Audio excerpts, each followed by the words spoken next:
Up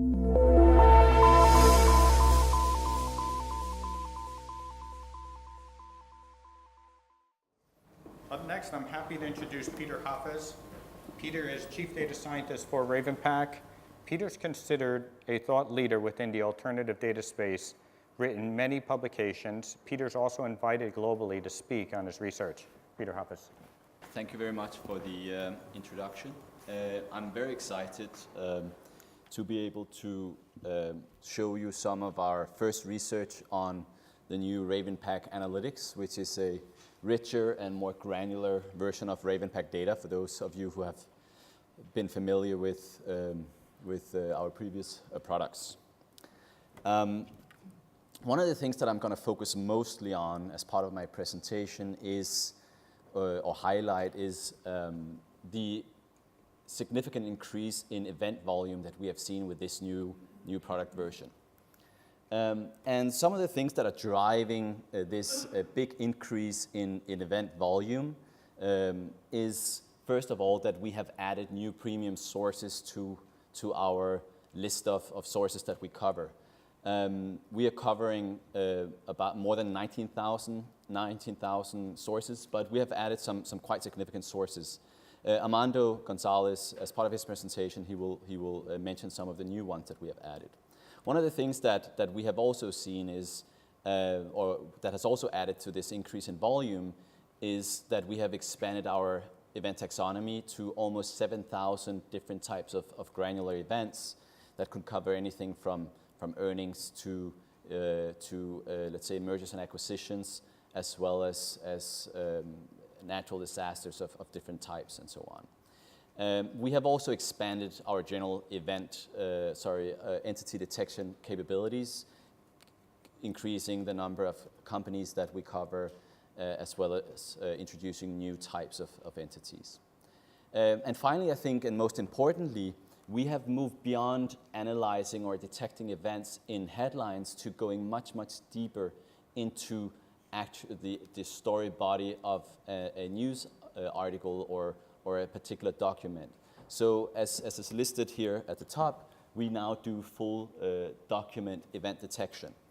And that's really one of the things that I will focus on. What are the impacts on, let's say, a trading strategy that you want to create now that you can dig much deeper into the events that are presented in news articles. So to support, it's not just about, can you say, increasing the number of data points that you have available. As you do that, of course, you're also allowing potentially to have more noisy data feeding in. So some of the things that we have also worked on with this new product is to introduce some new features that you can use to condition on when you filter the data and create your signals. And one of the things that I will focus mostly on as part of this presentation is the new analytic that we have introduced, which we call event relevance. We have always had a relevance score that worked at the entity level, so you can say whether IBM is particularly relevant within a news story, but we are now also starting to score events from an event relevance or from a relevance perspective. And we are seeing some quite interesting, getting some quite interesting insights when working with this particular analytic. Something I won't necessarily cover as part of the presentation, but something we have also introduced as part of the new product is temporal analytics. So understanding whether events are taking place now or taking place in the future, but also, can you say, for earnings in particular, what type of reporting periods that it is referring to. So let's go a step into some of the volume that we're seeing. Where does it apply? Where have we seen the increases? Overall, we see about 4 times more events on companies, which I call equities here. And we are seeing nearly 7 times more events on the macro side. And if we look at where we detect all of these events, we see that about 50% of events on the equity side is captured in headlines and 50% in the story body. But it seems that for global macro, it is much more important to be able to dig much deeper into stories to extract the information that you want, as we see 75% of the events being detected in story body. overall, we are also seeing that macro is starting to play a much greater role in the overall event volume that we produce, having gone from 25% of all events to now being more than 1/3 of the events that we detect from the corpus of news sources that we track. If we look at, can you say, from an event group perspective, where we are seeing these increases in volume, we are generally seeing that the increase is across the board. I've highlighted the top 5 event groups from a volume perspective on this slide, both within our equities universe and in our global macro. And we can see that all of them have seen quite significant boosts in volume. So taking, for instance, on the equity side, we have seen almost 5-time increase in the number of M&A related events. And in fact, it's also one of the groups where we have are now providing most granularity. So we have 123 different types of categories to capture various stages of an acquisition or a merger, anything from rumors to an acquisition failing or being completed. I have also shown, or here I show, can you say, how we increase volume across countries, again, focusing on top 5 for both equities as well as global macro. And again, we can see that there has been a significant boost across all countries. For instance, you can see India has moved up to being part of the top 5 countries on the macro side, but also on the equity side, for instance, even though it's perhaps not one of the most liquid markets, it actually has very good coverage. I think it's something in total across our archive. It's more than 1 million events that we now detect for India, as an example. Before I kind of move into some of the advantages that you can extract, or some of the information you can extract for some of the new analytics, I wanted to start out with just creating a benchmark which makes the new RavenPack Analytics more directly comparable to our previous RPNA 4.0 product. In the old product, there was an inherent filter for event relevance, because our event detection capabilities were focused purely on the headline. And so I tried to, as part of the research, to just, can you say, filter the new RavenPack Analytics only to focus on events in the headline, to see whether, with a similar simple strategy, whether we outperformed RPNA or not. So in this particular case, I filtered for event relevance of 90 on the new product, which means headline, as well as only focusing on the most novel news. Took an average sentiment per company on a daily basis, and went long positive sentiment stocks and short negative sentiment stocks, with the weight being defined by the extremeness of the sentiment score. All of the portfolios that have been created here are dollar neutral. To ensure dollar neutrality, we made sure to use the market to kind of even things out, as we may not have the same number of longs and shorts, active longs and shorts, right? So you may have 100 companies that have positive sentiment and let's say 70 that had negative. But anyways, if we look across the 4 universes that we focused on, we looked at US large and mid cap, which is the Russell 1000. We looked at the Russell 2000 for small cap and their European equivalents. As you can see, we were able to outperform RPNA if we look at the information ratios, which have been highlighted here. We have been able to outperform the old product in every single of the 4 universes. When we looked into where the primary value was, we actually saw that it was across the board, if one may say. So it was some of the value could be contributed to the new sources that we had added. Some of the value was contributed or was because of our expansion in the event taxonomy. But some of it was also due to something which we have introduced with the new product, which we call event consolidation.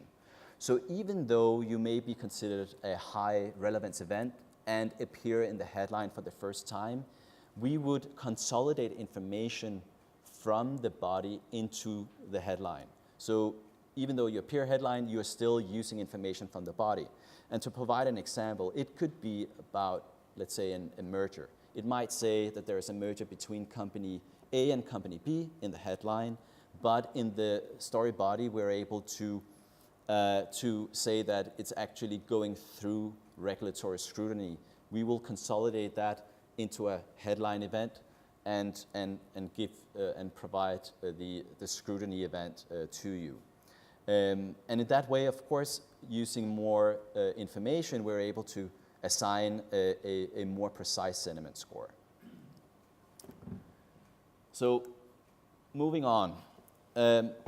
So having looked at this simple benchmark where we only focused on high event relevance events and highly novel events, we wanted to see, can we relax these filters in some way and extract additional value. So we wanted to try and understand if these filters perhaps should be applied asymmetrically. That is, do we have to focus mostly on headlines if we look at large caps? Or, are headlines more important if we look at US stocks versus European stocks, and so on? And also, does it depend on the types of events that we're talking about, whether it's earnings, whether it's M&A, or whether it's something related more to equity actions or something like that? So to kind of just get a first understanding of the importance of these dimensions, we try to evaluate them individually. And on this particular slide, we created 10 portfolios for each of the universes, where we applied an event relevance filter. So it's a score that goes from 0 to 100, and as I already mentioned before, 90 plus means that you are mentioned in the headline, and then as you are detected deeper and deeper into the story, your event relevance score will go down. And there's no doubt that as we look across the 4 universes, headline events are key drivers of performance. And that, of course, was also why you could see a lot of value with the old RavenPack products. However, there is definitely also value to be had as you go into the story body. Here, value to us has been defined as an information ratio that we have constructed using this basic strategy that I mentioned before, with average sentiment across all the events that a company sees on a given day, going long positive sentiment stocks, short negative sentiment stocks, and holding for 1 day as a benchmark case. But one of the things that are also interesting is that as you move from large cap US and notice the change in scale, to small cap, you actually start to see quite interesting information ratios, even trading on story body events. And you also tend to see that story body matters more in Europe than it does in the US. And I will come back to some potential reasons for that. We then moved on, but one of the things that is interesting to see is that there are exceptions. It's not, the most value are not always found in the headline. You can benefit by going deeper. And we looked particularly here on revenues events. So news and events that are being classified by RavenPack as belonging to revenues. And that could be anything from revenues up, revenues down, revenues above or below expectations, and so on. If you look at the US universes, you typically see again that the best information ratio you get by looking at headlines. And we looked at it in a cumulative sense, from headline and going deeper and deeper into story body. So you can say here it's 90 plus in terms of event relevance, 80 plus, 70 plus, and so on. You just want to focus on headlines, mostly in the US. You get a little bit here. Whether it's statistically significant, probably not. So generally in the US for revenues, you basically got the strongest signal out of just focusing on headlines. Also for large cap in Europe, but not for small cap. So for small cap stocks in Europe, you definitely want to dig deep into story body. And just being covered with a revenue story, you should trade on it, right? And what could partly explain this is that it's easier for large cap companies to hit the headline than it is for small cap. So therefore, if you want to find interesting events, you need to dig deeper. And generally we're seeing as well that, and that of course could be driven by some of the sources that, that we're looking at for the study, that for Europe, you also benefit from going more into story body as compared to the US. Here's another example where we looked at equity actions, where perhaps the pattern is even more clear in terms of when you look at the value of going story body. So here just focusing on headlines actually produces the weakest result. I would say European large cap is probably a little different from the rest, as you can see, but generally you want to dig much deeper into the stories for your event detections when you create your trading signals. We then moved on to looking at novelty. And with the new product, we allow users to define their own measure of novelty, in the sense that you can decide on what novel means to you. Do you see novelty? Do you want to look for similarity of events being detected over a one-day horizon, over a one-week horizon, over a 3-month horizon? So we try to work with this analytic to redefine novelty in various ways. So we looked at 1 year novelty, so it's been at least 1 year since we saw the event previously for this particular company or for this particular set of entities, and then relaxing that kind of filtering. Again, we see generally across the board that trading on more rare events, on more novel events, you get stronger signals. Of course, there's a trade-off that you also have fewer signals to work with. So from a trading perspective, you have to figure out what gives you, what's the right trade-off here between the number of trading opportunities versus the average strength of the signal. But at least it's a feature that probably should enter your predictive modeling process. Again, we are seeing some differences. It's not always the most novel or rare events that are the most predictive. If that was the case, all of the, if you look across the 4 universes again, all of the dark colors would be way to the right. Of course, you are seeing a lot of them, a lot of the dark colors being mostly on the right, but there are cases where it's just not true. For instance, for partnerships, that's one example where it's more or less completely inverted. But I would say generally this idea holds that the more rare the event, the stronger predictive power. In this particular picture, we basically show what is the optimal filter to set on novelty for each group, and how many groups would have picked 90 plus, how many groups picked between 30 and 90. And generally you see that it's really the most, the 90 plus range that wins, but again, not always. So as a final slide, we try to combine everything together, and we try to select the optimal filters both across novelty as well as across event relevance. We did it on a step forward basis, so every time period we would say, okay, what was the best filtering today, and let's apply that tomorrow. and basically trade on that filtering process, and that's what we call RPA optimal. We then compare this optimal strategy to see whether we would have outperformed group by group in our taxonomy an RPA benchmark where we would just filter for headline and the most novel news, so what I started off presenting. We did that for RPNA as well, but where we applied an optimal filtering process on RPNA, so only focusing on headline because that was an inherent feature, but allowing, can you say, novelty as being our filter.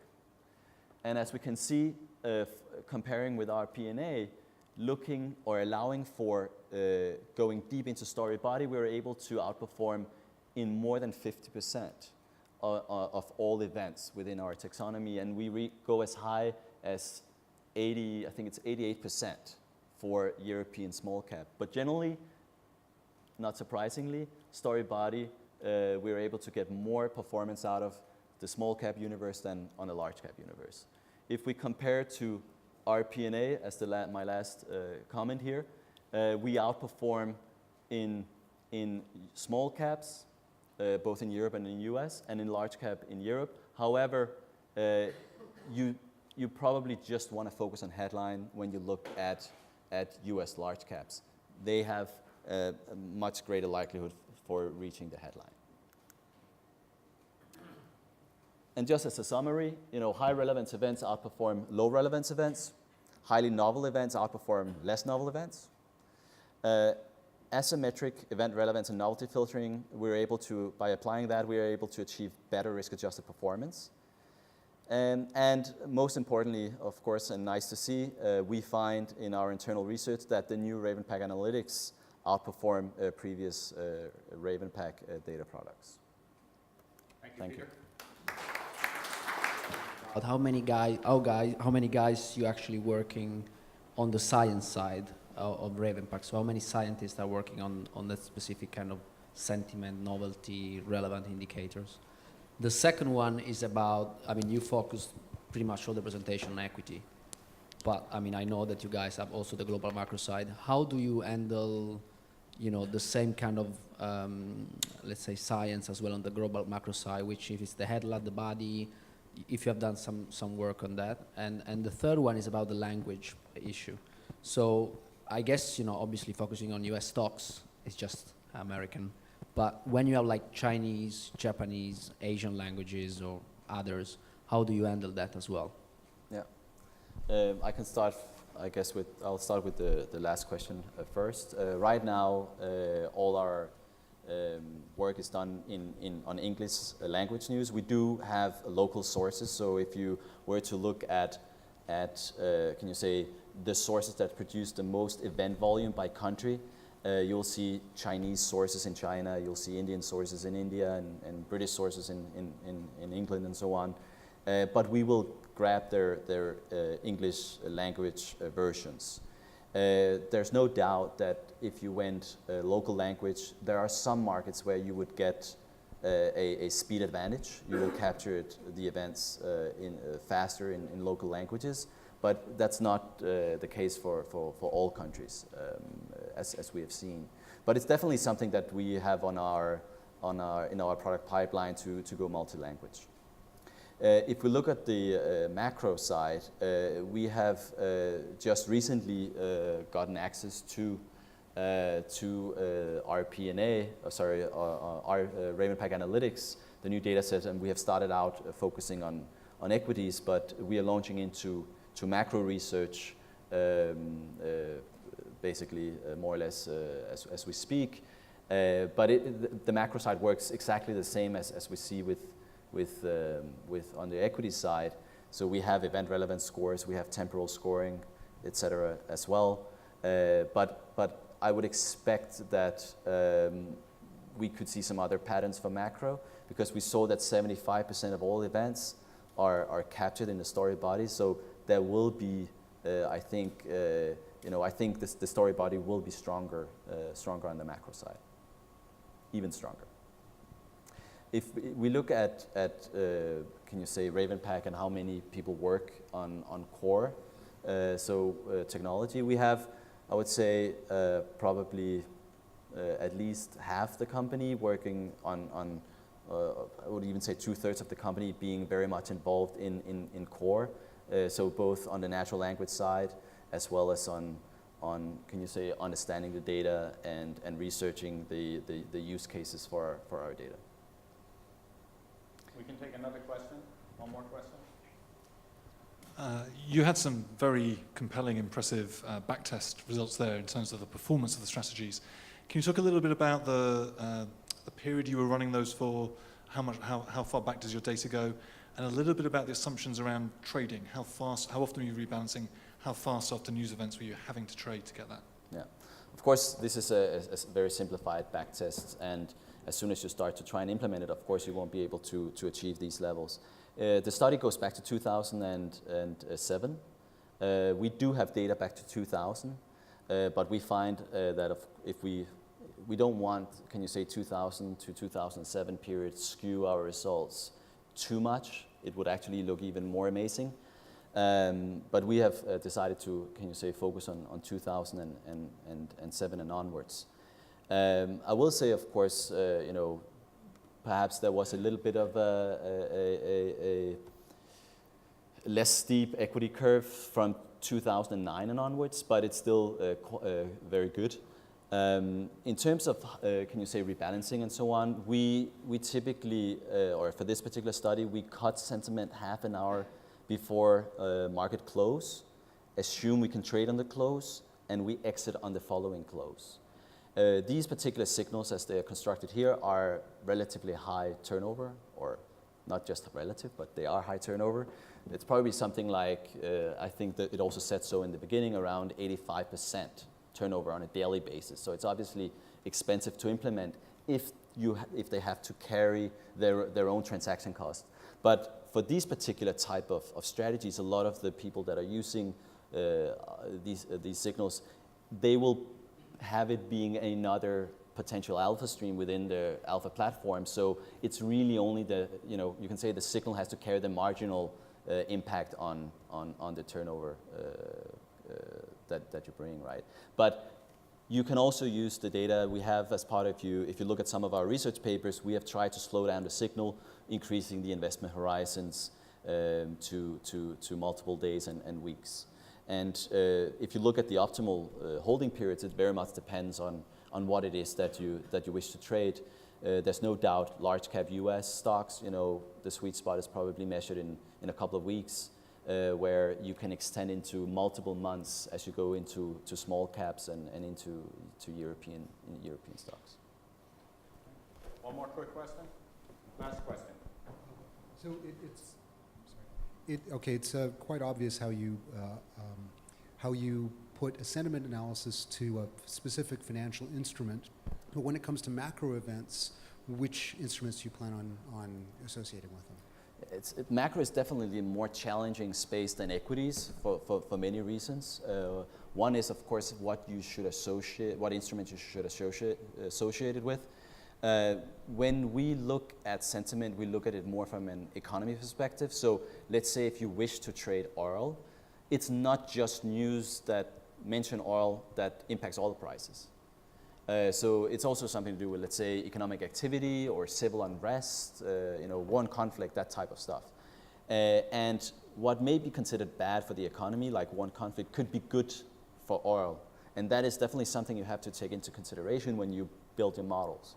Because we do not, track or relate events to securities and look from that perspective. So you need to make those links as an end user, saying what is likely to drive oil prices, and then figure out how to work with it. There's been an interesting study from Duke University that looked specifically on oil, and some of the things that they found was that you have to split up sentiment whether you are a supplier or a consumer country, for instance, and invert sentiment let's say on the supply side. And what they also found was that if you look at the long term, and that's where our event taxonomy comes in very handy, on the long term, what drives oil prices are economic sentiment, where political, societal, and environmental news impact oil prices in the short term. This is RavenPack.